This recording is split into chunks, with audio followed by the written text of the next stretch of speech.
On the morning of Saturday, February 28, 2026, the first day of the Iranian work week in the middle of Ramadan, American and Israeli intelligence confirmed that the Iranian supreme leader and between 5 and 10 of Iran's most senior military and political leaders had convened at a compound in downtown Tehran. American and Israeli commanders had originally planned to strike at night under the cover of darkness, but a senior defense official confirmed there was a deliberate decision to accelerate the timeline because the gathering of Iran's top leadership presented a target of opportunity that could not be allowed to pass. At approximately 9:27 in the morning, Tehran time, the skies over Iran erupted. Roughly 200 Israeli fighter jets, in the largest military flyover in the history of the Israeli Air Force, launched a synchronized assault on over 500 targets across western and central Iran in full coordination with the United States military. The first wave of Israeli strikes was aimed directly at Iran's political and security nerve center in Tehran. The Supreme Leader compound, the Presidential Palace, the Ministry of Intelligence, the Ministry of Defense, and the headquarters of the National Security Council were all hit in rapid succession. Israeli aircraft dropped approximately 30 bombs on the Supreme Leader's compound alone, targeting the fortified complex with devastating precision, and satellite imagery released hours later showed the sprawling residence reduced to smoldering rubble, with black smoke still rising from the wreckage. The Iranian Supreme Leader was reportedly underground at the time of the strike. But according to Israeli Channel 12's Amit Seal, a journalist with known close ties to Prime Minister Netanyahu, the Iranian Supreme Leader was not inside his own designated bunker, leaving him fatally exposed when the bombs tore through the layers of concrete above him. Simultaneously, Israeli forces struck 2 additional locations in Tehran, where intelligence had confirmed separate gatherings of senior Iranian officials, meaning 3 high-value leadership targets were hit at the same moment in a coordinated decapitation strike,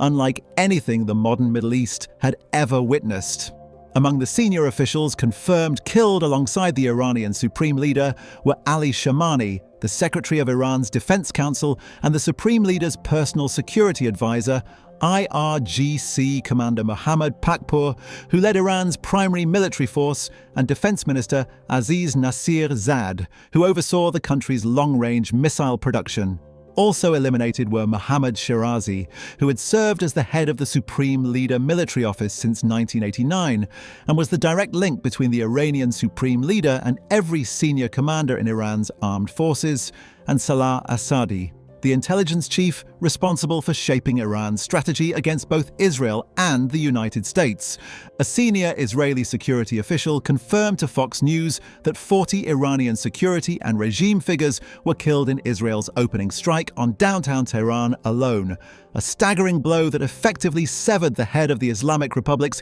entire command structure in a single morning. While Israel targeted the regime's leadership, the United States military launched its own parallel operation, Operation Epic Fury, focusing on Iran's ballistic missile sites, nuclear infrastructure, air defense systems, and IRGC military installations across the country from the air and from naval assets positioned throughout the region. President Donald Trump confirmed the Supreme Leader's death on Truth Social that afternoon, writing that the Supreme Leader had been unable to avoid American and Israeli intelligence and tracking systems, and that working closely with Israel, there was nothing the Supreme Leader could have done to escape. Israeli Prime Minister Benjamin Netanyahu, who said the operation had been planned for months in close coordination with Washington, declared that there were growing signs that the Supreme Leader was no longer alive and that his compound had been completely destroyed, along with Revolutionary Guard commanders and senior nuclear officials inside it. Israeli ambassador to Washington Yetil Leiter subsequently confirmed the death to United States officials, and multiple Israeli television networks reported that a photograph of the Supreme Leader's body recovered from the rubble of his destroyed compound had been shown to both President Trump and Prime Minister Netanyahu. A senior United States defense official described the strike as a massive, wildly bold daytime attack that caught the senior Iranian leadership completely off guard. A Saturday morning during Ramadan and on the Jewish Sabbath, at a time when Tehran never expected its enemies to launch the largest combined aerial assault the region had ever seen. The success of the decapitation strike was made possible by years of Israeli intelligence penetration into the highest levels of the Iranian regime, a capability dramatically demonstrated in July 2024 when Israel planted a bomb inside a Revolutionary Guards guest house in Tehran that killed the political leader of Hamas. Iran's proxy network, which the supreme leader had spent decades building across Lebanon, Iraq, Syria, Yemen and Gaza under the banner of what he called the Axis of Resistance, had already been devastated over the previous 2 years. Hezbollah was decimated, Assad's regime fell and Hamas was shattered, leaving the Islamic Republic more isolated than at any point since the 1979 revolution. The killing of the supreme leader marked the first time Israel had directly assassinated a sitting head of state of a sovereign nation, and it sent shockwaves through every capital in the Middle East and beyond, as the 86-year-old cleric who had ruled Iran since 1989 was gone in a single devastating morning. Inside Iran, the reaction was deeply divided. State media broadcast pro-government rallies with mourners carrying the supreme leader's portrait, but CNN, the Daily Telegraph, and Iran International all published verified videos of ordinary Iranians laughing,